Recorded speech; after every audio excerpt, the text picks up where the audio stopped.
বন্ধুরা দেখুন, আমি আলু লাগিয়েছিলাম, তুলবো আলু গাছটা, দেখি কতটা আলু হয়েছে।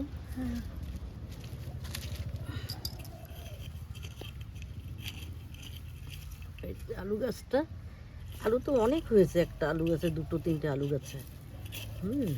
এই দেখুন অনেক হয়েছে।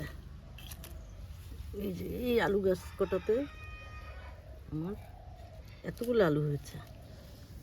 এই যে বিশাল সাইজ আলু, হুম সাদা সাদা না আলুগুলো? হ্যাঁ, এগুলো খেতে খুব স্বাদ, স্বাদের তো না, ওই জন্য স্বাদ দিই নেই, কিছু দিই নেই, ওই জন্য আলুটা খুব সুন্দর হয়েছে। আলু দম হয়ে যাবে একজনের। আলু গাছটাই যে অনেক আলু হয়েছে। এইগুলো হয়নি ফুল, কি যেন বাঁধাকপি? বাঁধাকপি তো বান্দন ধরছিল। তো বাঁধাকপি তো আদৌ হ্যাঁ, কি জানে ও, তুলে দেখবা তো একটা গোড়া গোড়া কিচ্ছু নেই। চলো, পাতাগুলো আমি সেই এখন এক ঝুড়ি আলু পাইছি, ভালো আলু। এবার অমিত তো বলবানে মা দারুণ আলু তুলেছে।